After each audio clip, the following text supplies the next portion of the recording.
Columnas políticas.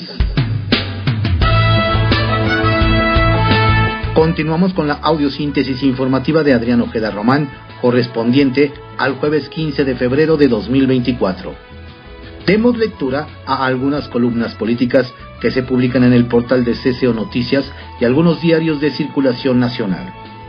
Mensaje político, por Alejandro Lelo de la Rea, que se publica en el periódico El Independiente. Por elecciones, la 4T administra crisis del agua. La supuesta preocupación del presidente Andrés Manuel López Obrador sobre la escasez de agua en la Ciudad de México y el área conurbada es meramente electorera. Si alguna vez le hubiera interesado el tema desde que ocupó la jefatura de gobierno del DF entre 2000 y 2005, habría hecho alguna obra importante a largo plazo y hoy el problema al menos no sería tan grave. También al arranque de su sexenio, AMLO pudo apoyar a la capital con recursos federales para obras que dotaran de mayor agua potable, empezando por reparar la red de la que se fuga hasta el 40% del vital líquido que llega. López Obrador está haciendo lo que el año pasado: simular que se encarga del problema, pero solo para salvar a su candidata presidencial Claudia Sheinbaum y a la de la jefatura de gobierno Clara Brugada, pues de llegar la hora cero del agua en la capital del país antes de las elecciones del 2 de junio, sin duda descarrilaría ambas candidaturas. No hay que olvidar que Sheinbaum eludió el problema, con el agravante de que durante su administración se perdió en términos reales casi 30% de los recursos financieros asignados al sistema de aguas de la Ciudad de México, SACMEX, de acuerdo con el Congreso capitalino. Solo en 2019 hubo un aumento. Pasó de 13.617 millones el año previo a 17.063 millones de pesos. Sin embargo, en los años subsecuentes estuvo incluso por debajo de 2018. Para 2020 se autorizaron 13.676 millones. En 2021 fueron 12.879. En 2022 y en 2023 alcanzó 13.031 respectivamente. En este 2024 es de 13.266 millones. De 2019 a 2024, el presupuesto total de SACMEX sumó 82.946 millones de pesos, un promedio de 13.824 millones de pesos por año. Es una pérdida en términos reales cercana al 30% respecto de 2018, pues hay que restarle el acumulado de inflación de entre el último trimestre de 2018 y el mismo periodo de 2023. De acuerdo con la cifra oficial del INEGI, fue de 28.75%. Según el Congreso de la Ciudad de México, la mayor parte del dinero se ha utilizado para operación de SACMEX y capital humano, muy poco para inversión en infraestructura. Este martes, lo que en realidad hizo López Obrador al llamar a una reunión a Palacio Nacional a la gobernadora del Estado de México, la morenista Delfina Gómez, y al jefe de gobierno, Martí Batres, fue simulación, para que todo mundo piense que se están haciendo cargo. Repitió lo del año pasado, solo que se anticipó un mes, porque aquella vez fue a finales de marzo, que amenazaba la escasez de agua en la capital del país. Aquella ocasión invitó a Sheinbaum a una conferencia mañanera y pidió a los militares que le ayudaran. Su apoyo fue en dos ejes: bombardear nubes en la zona metropolitana para provocar lluvias y ubicar pozos de agua para surtir pipas y distribuirlas durante las zonas que hicieran más falta. De la reunión de este martes informó escuetamente que quieren traer agua de las poblaciones del estado de Hidalgo, pero nada de sentar las bases o pensar en un plan de largo plazo. Es evidente que administran la crisis de la escasez con fines electorales. Desde enero se han realizado cortes de agua en centenares de colonias de la capital, así como cierre de válvulas de los pozos de agua para que en mayo no falte líquido, pues si ello ocurriera cerca de la jornada electoral, podría desplomar las candidaturas de Sheinbaum y Brugada. Lo veremos. 3 en raya, por Verónica Malo Guzmán, que se publica en El Heraldo de México. Clara, ¿te consta? Prometer no empobrece, es cumplir lo que aniquila. Y los políticos tienden a prometer muy a menudo. Doblemente reprobable hacerlo cuando, estando en campaña, ello incentiva a que la gente contribuya a empeorar un mal. Eso hace Clara Brugada. Minimiza el problema de la escasez del agua en el Valle de México, diciendo que no hay crisis y que el agua está garantizada. Detrás de su promesa se asoma una profunda ignorancia. La crisis hídrica ya existe en la Ciudad de México y en buena parte del país. El crecimiento poblacional, la sobreexplotación de los acuíferos, así como pretende hacerlo AMLO con los del subsuelo del AIFA, los recortes presupuestales que impactan en falta de infraestructura y mejoras a los sistemas hídricos de conservación y mantenimiento de la red nacional, sin olvidar el cambio climático y las sequías, están agudizando la falta de agua. Por mencionar un dato, la inversión pública anual promedio de $362 millones que se tuvo en el sector en el periodo 2011-2016 se ha reducido a un promedio de $104 millones en el presente sexenio. En el país, más de 40 millones de habitantes no tienen acceso al agua potable, mientras que casi medio millón de personas son hospitalizadas cada año como resultado de enfermedades que originan precisamente por la escasez de agua, mala higiene, diabetes, deshidratación, infecciones, obesidad. 165 acuíferos de los 635 que se contabilizan en el país están seriamente comprometidos como fuente de abasto. La razón de ello es una combinación de falta de inversión y de graves sequías. Esto es, más del 25% de los acuíferos dejaron de brindar agua a cortísimo plazo y de manera permanente en México. En particular, los acuíferos que abastecen a las grandes metrópolis. En primerísimo lugar, al centro del país. Esto, a su vez, impacta en un mayor hundimiento del suelo en la capital y una mayor fragilidad ante posibles terremotos. Por si esto fuese poco, en la Ciudad de México, el crimen organizado aprovecha el desabasto para controlar el suministro de agua por medio de pipas. En Tlalpan e Iztapalapa existe un auténtico huachicol de agua. La delincuencia, junto con grupos de habitantes de la zona, controlan los pozos de agua. El tamaño del problema ha sido tal que el Sistema de Aguas de la Ciudad de México, SACMEX, tuvo que solicitar el apoyo de la Secretaría de Seguridad Ciudadana y de la Guardia Nacional para cerrar las tomas. Por cierto, ¿cómo va eso? Decir que la industria es la culpable de la falta de agua, como suele aseverar el gobierno federal, de paso mezclando el concepto industriales con empresarios, con ricos, es un absoluto error. El 76% del agua en México es utilizada por el sector agrícola, ganadero, y de estos, en su mayoría pequeños productores. El 15% en las ciudades donde se concentran la mayor parte de la población, un 5% por la energía hidroeléctrica y solo un 4% es usado por la industria. Y en ese sentido, decir que la gente, así en general, no debería pagar lo que el agua cuesta, es un desacierto monumental y genera otras muchas externalidades, así como conductas contraproducentes por parte de decenas de millones de personas.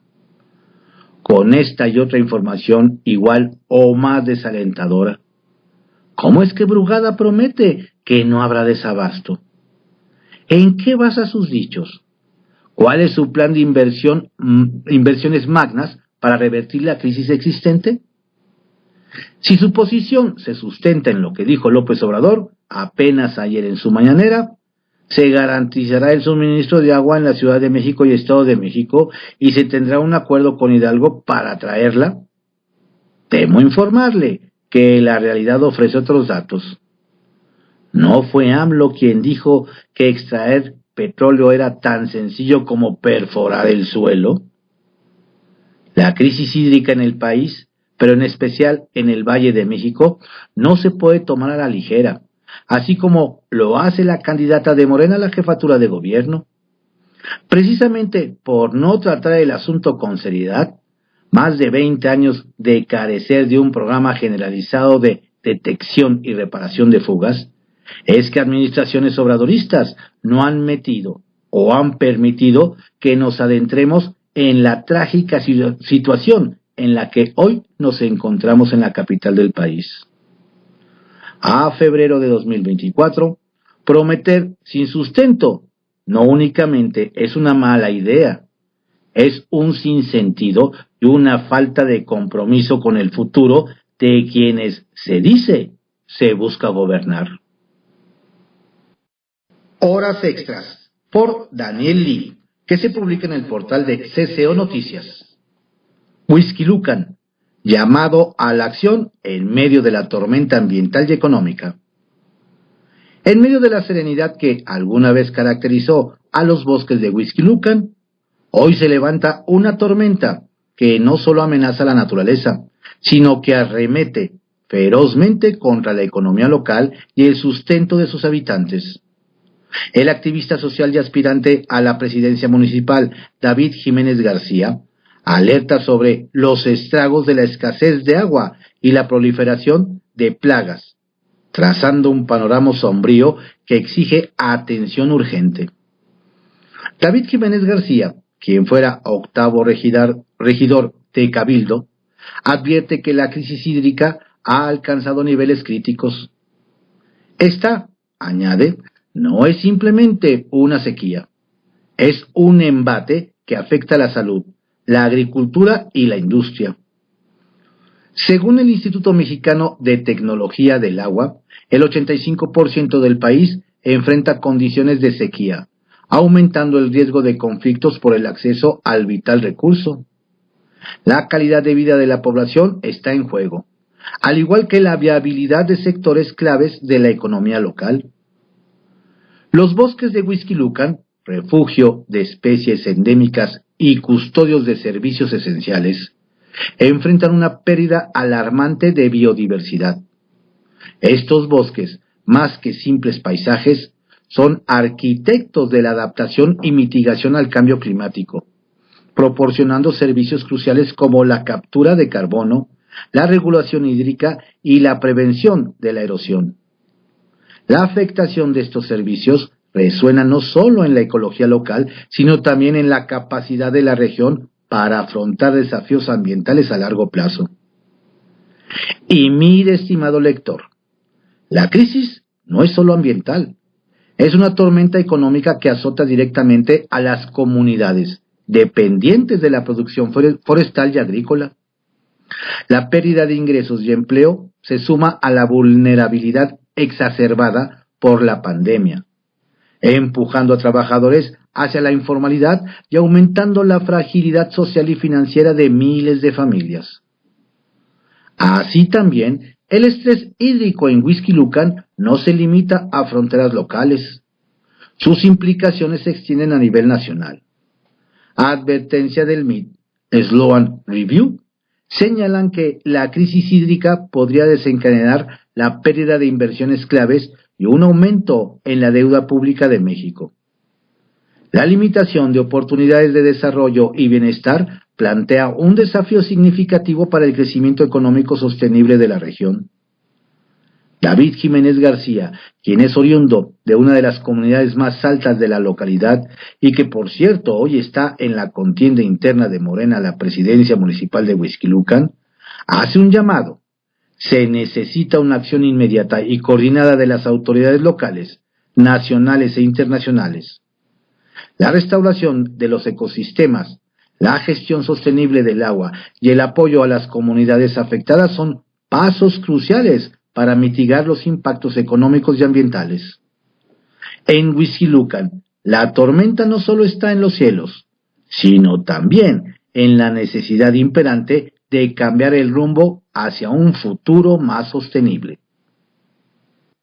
Laberintos políticos, por Fernando Moctezuma Ojeda, que se publica en el portal de Cesio Noticias y en el periódico Impar.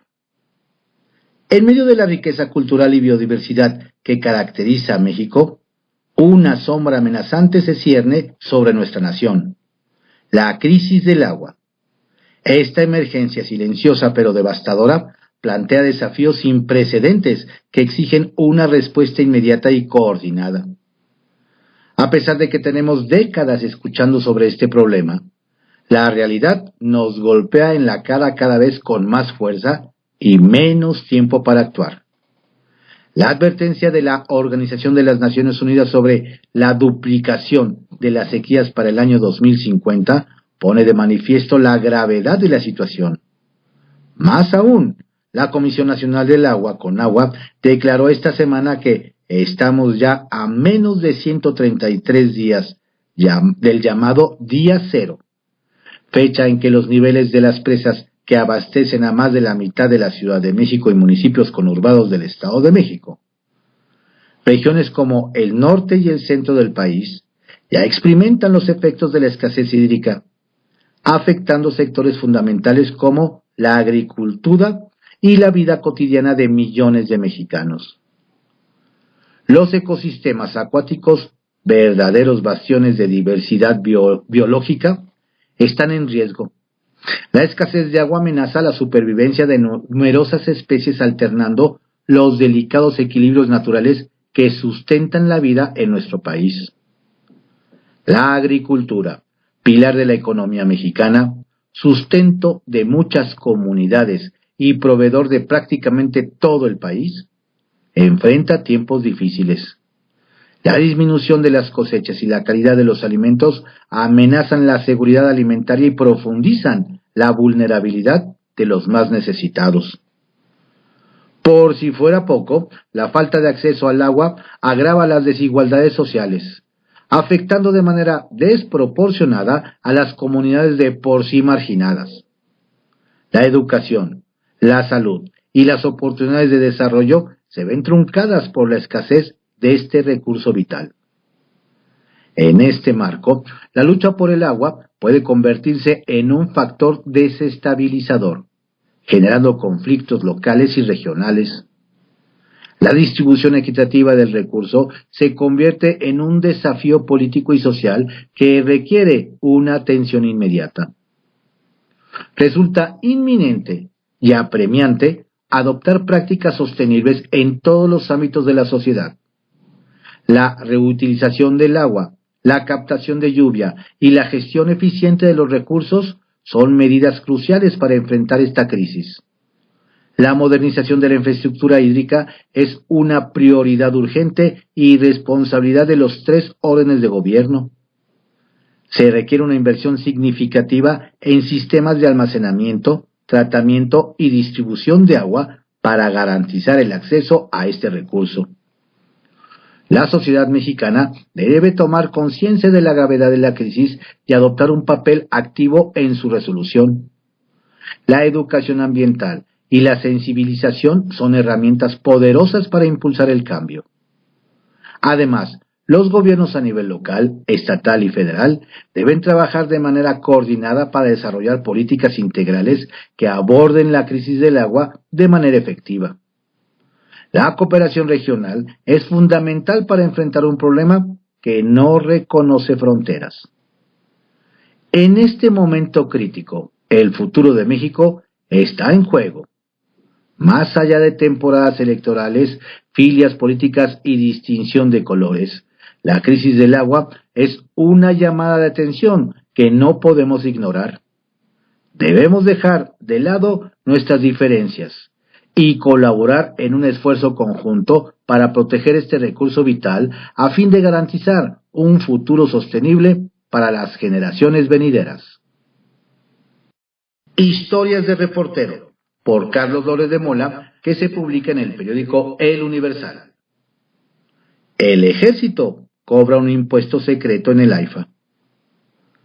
El gobierno ha tratado de echar a volar el AIFA usando la extorsión. La última. El ejército está cobrando hasta el 15% de las ventas a locales comerciales instalados en el Aeropuerto Internacional Felipe Ángeles. En un arrojo de autoritarismo, la Secretaría de la Defensa Nacional se ampara en un contrato abusivo en donde asume las labores del SAT, fiscaliza empresas, interviene contabilidades y audita los ingresos de los comercios para que no rebajen el monto de sus ventas y los militares puedan cobrar ese impuesto extra al que llaman participación de ingresos. Ellos lo manejan a su conveniencia, cuota fija o hasta 15% de las ventas, lo que más les convenga. Esto me lo denunciaron dueños de locales en el AIFA que prefieren mantener el anonimato por miedo a represalias. Pero para corroborar sus dichos, me compartieron un documento cuya copia se adjunta en estas historias de reportero. El oficio tiene el escudo nacional y membrete de la Secretaría de la Defensa Nacional, AIFA SADCB. Es el DCS/SSC/GEP/11440 con fecha 28 de diciembre de 2023. No es broma de los santos inocentes, que tiene como asunto acciones de verificación. Está dirigido a los prestadores de servicios, arrendatarios de servicios complementarios y comerciales del AIFA.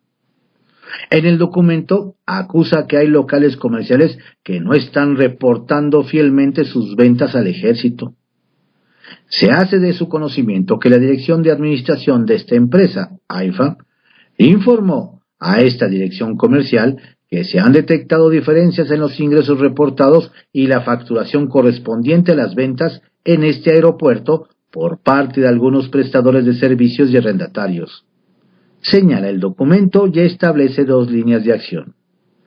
La primera es que personal designado por el AIFA que administran los soldados pueda realizar revisiones y verificaciones de cumplimiento a los locales. La segunda es enviar comprobantes de pago, reporte de ingresos y cualquier otra documentación derivada de las obligaciones de ámbito de competencia del área de cobranza del AIFA. Me parece un escándalo. ¿Quién le autorizó al ejército a hacer la de SAT? ¿Se vale que los militares cobren una comisión de las ventas de los comerciantes del AIFA? ¿Quién les dio el derecho de hurgar en las finanzas de las empresas privadas? Luce más bien como una extorsión que busca darle una mejora cara a las finanzas del AIFA. Un aeropuerto fracasado. Como casi no hay vuelos ni pasajeros, de algún lado tiene que salir el dinero para que los números no se vean tan rojos. Porque el que no pague esta cuota enfrenta consecuencias. Con los militares, ni más ni menos. No es nuevo que el gobierno extorsione a la iniciativa privada para apuntalar sus proyectos.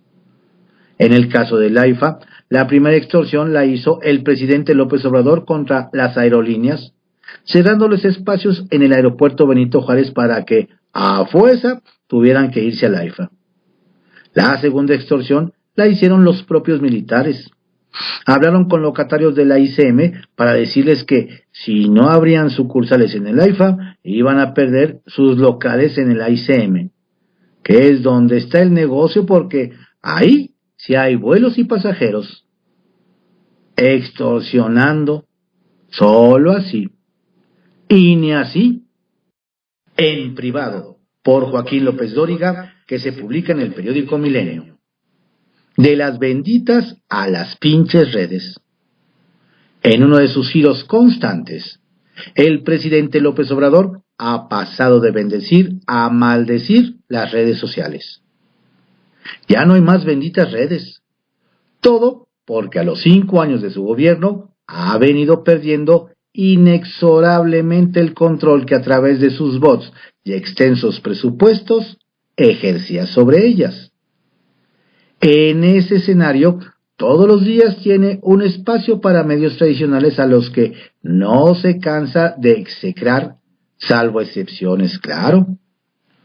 La medida es si están con él, como exige, o contra él, como ocurre. Esa es la vara con la que pasa de la excepción a la imprecación. Luego le explico.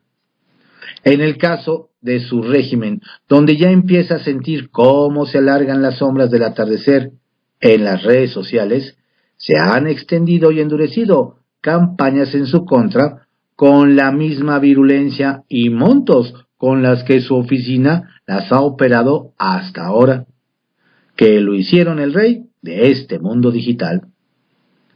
Ya en el crepúsculo de su gobierno, hasta los suyos miran hacia el relevo presidencial, lo que ha sucedido a todos los presidentes.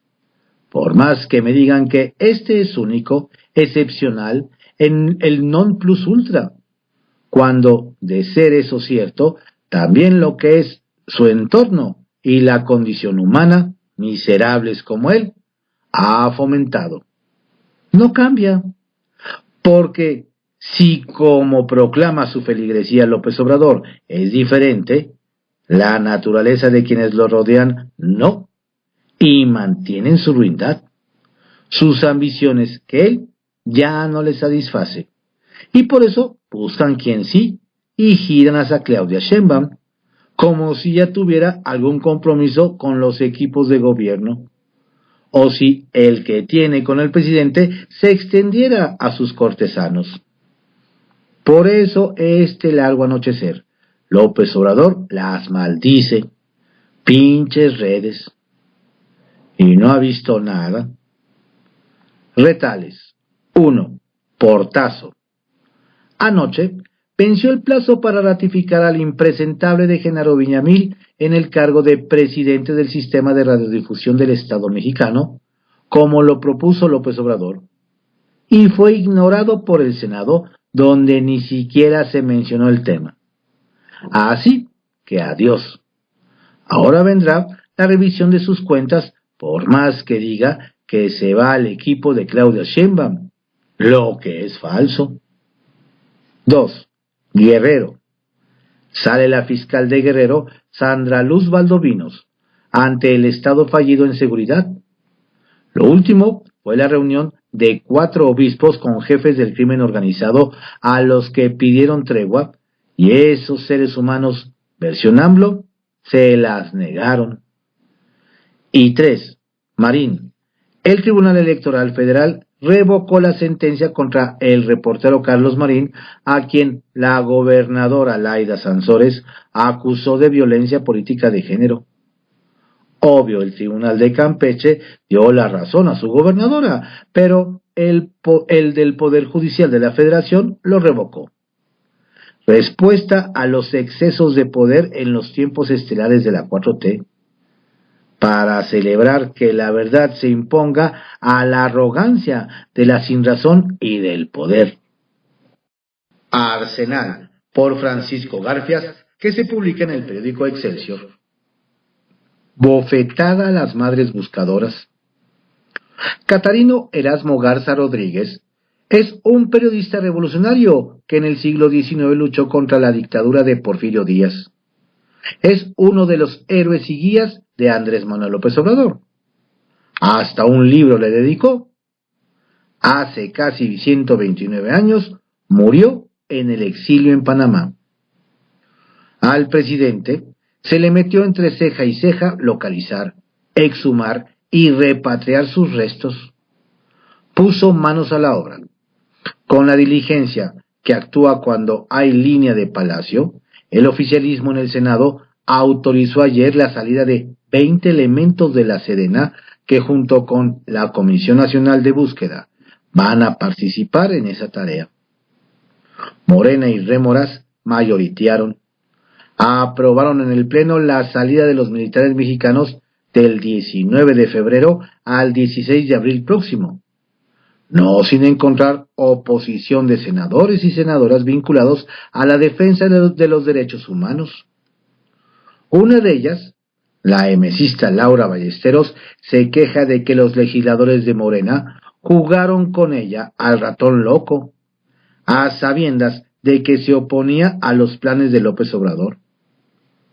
No le avisaron a tiempo de la sesión de la Comisión de Defensa Nacional que dictaminó el permiso de salida a los militares, que ayer se aprobó en el Pleno con 49 votos a favor, 15 en contra y 12 abstenciones.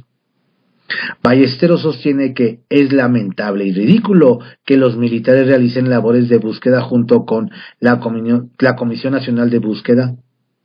Está demostrado que el ejército es responsable en gran parte del problema de desaparición forzada que sufre la población, nos dijo.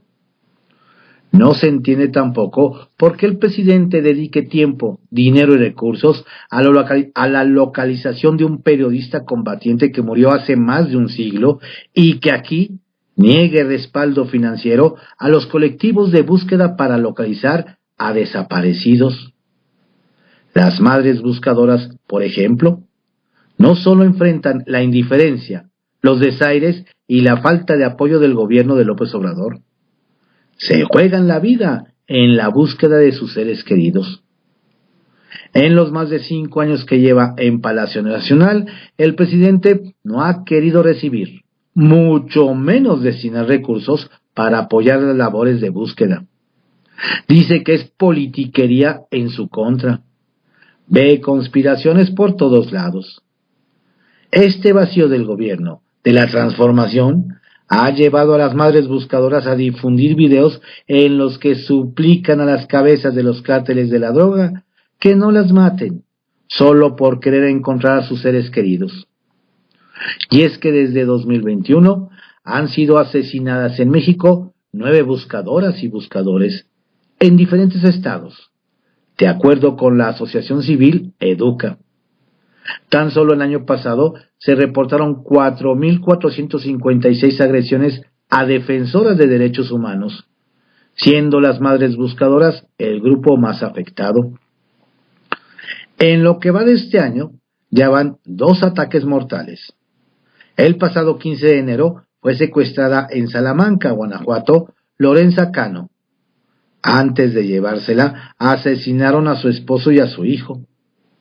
Hace apenas 6 días, mataron a Angelita León, buscadora de su hermano desaparecido en 2018, dentro de su salón de belleza en Tecate, Baja California. El Registro Nacional de Personas Desaparecidas y No Localizadas de la Comisión Nacional de Búsqueda cifra en 111,000 las personas desaparecidas.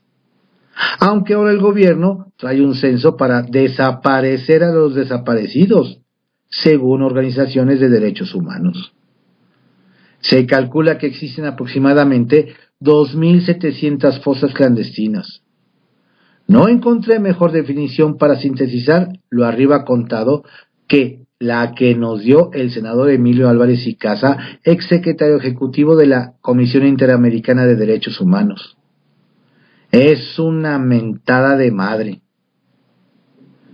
La política permisiva del gobierno federal frente al crimen organizado bajo el disfraz de abrazos, no balazos, llevó a 4 obispos de Guerrero a reunirse por separado y en distintos momentos con líderes de distintas bandas con presencia en el estado, para buscar una tregua que ponga fin a la violencia.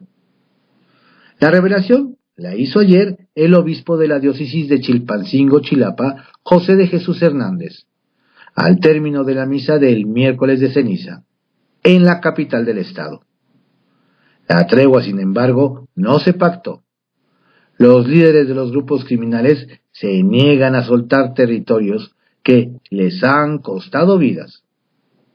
En un video que subió el portal de El Sur de Acapulco, se escucha al obispo decir: a nosotros nos han matado ministros de la comunión, acólitos, presidentes de la comunión y mayordomos. catequistas. Ahorita no nos han matado sacerdotes, pero sí, ya los hubo anteriormente. Y eso nos da tristeza. ¿Hasta dónde hemos llegado? En el patio del Senado nos encontramos a Ara García Rico, ex coordinadora de asesores del PRI en la Ciudad de México. Nos dio la sorpresa. Ya dejó al tricolor por falta de oportunidades. Ahora busca la alcaldía Gustavo Amadero por Movimiento Ciudadano. Ya es oficialmente su candidata. Es el único partido que por ahora tiene abanderada para esa alcaldía. Estas fueron algunas columnas políticas que se publican en el portal de CCO Noticias y algunos diarios de circulación nacional. En la audiosíntesis informativa de Adrián Ojeda Román, correspondiente al 15 de febrero de 2024. Tenga usted un excelente día. Manténgase informado. Lo invito a que visite nuestra página en www.cconoticias.info. Saludos cordiales de su servidor, Adrián Ojeda Castilla.